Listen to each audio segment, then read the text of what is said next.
Itu yang pertama, ayat turun perintah agar kita membaca sholawat pada tahun kedua hijrah pas malam nisfu Sya'ban. Ya. Yang kedua,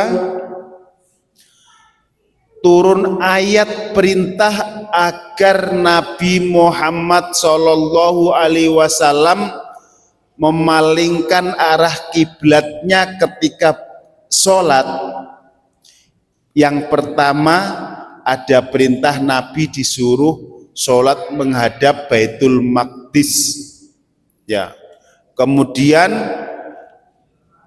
Allah menyuruh Nabi Muhammad Shallallahu Alaihi Wasallam untuk sholat menghadap ke Masjidil Haram. Itu juga terjadi pada bulan Sya'ban.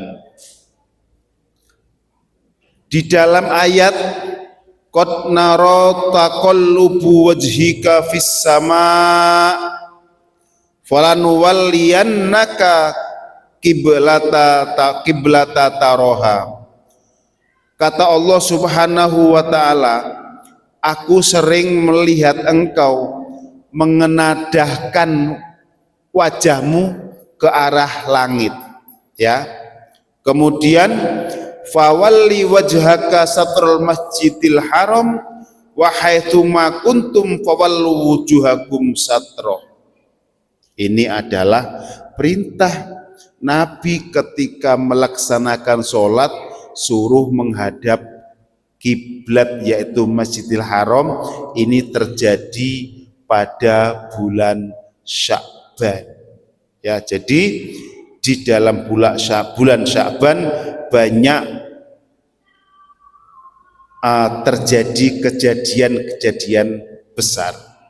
Kemudian di dalam bulan Sya'ban juga Allah Subhanahu wa ta'ala menerima setoran amal umat Nabi Muhammad secara tahunan. Ada sebuah hadis, Bismillahirrahmanirrahim, ta'ridul a'mali yaumal isnani wal khamisi fa uhibbu ayya ridho amali wa ana so'imun. Pertama, amalan orang itu disetorkan oleh malaikat harian. Kemudian ada mingguan, ya. Wa turfa'ul a'malu yata'aqabuna fikum malaikatun fil laili wan nahari wa malaikatun wa yajtami'una fi sholatil fajri was sholatil asri. Setiap hari amalan kita disetor oleh malaikat ke langit, yaitu pada kejadian pas sholat asar. Malaikat yang sip malam, ini subuh, ini malaikat habis subuh naik ke atas, ditanya oleh Allah Subhanahu wa ta'ala, ya, tsumma ya'rujul ladzi fikum fayas'aluhum rabbuhum wa huwa a'lamu bihim kaifa taraktum ibadi fayaquluna taraknahum wa hum yusallun wa atainahum wa hum yusallun.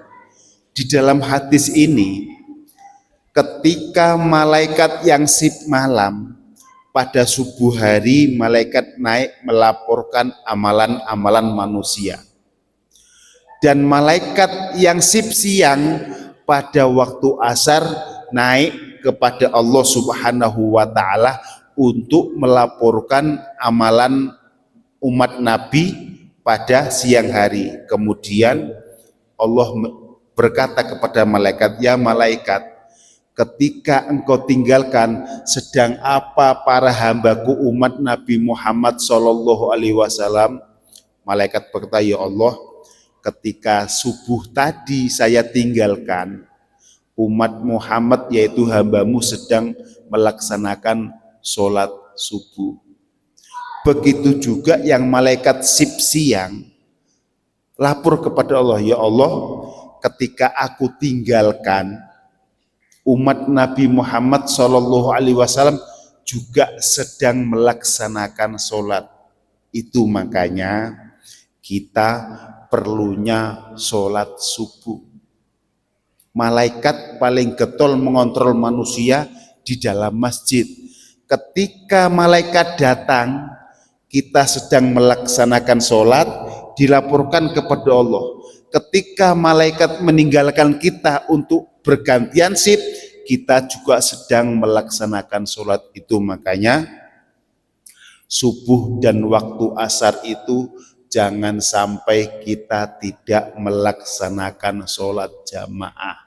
Karena catatan harian kita akan menjadi baik ketika malaikat naik melaporkan amal kita, kita sedang sholat jamaah di masjid. Dan ketika Nabi datang untuk ketika malaikat datang untuk mencatat semua amalan kita, kita sedang melaksanakan sholat di masjid. Itu makanya asar dan subuh ini betul-betul kita jaga. Jangan sampai kita tidak sholat jamaah di masjid. Seandainya yang kerja di PT yang nggak mungkin pergi ke masjid, maka dia harus menggalang sholat jamaah di kantornya. Panggil teman-teman, yuk bro, kita sholat berjamaah. Walaupun hanya 3 orang, itu sudah termasuk sholat jamaah. Agar apa? Agar catatan kita ke hadapan Allah Subhanahu wa Ta'ala ketika malaikat melaporkan kita, malaikat datang kita sedang sholat di masjid, malaikat meninggalkan kita juga kita sedang sholat di masjid.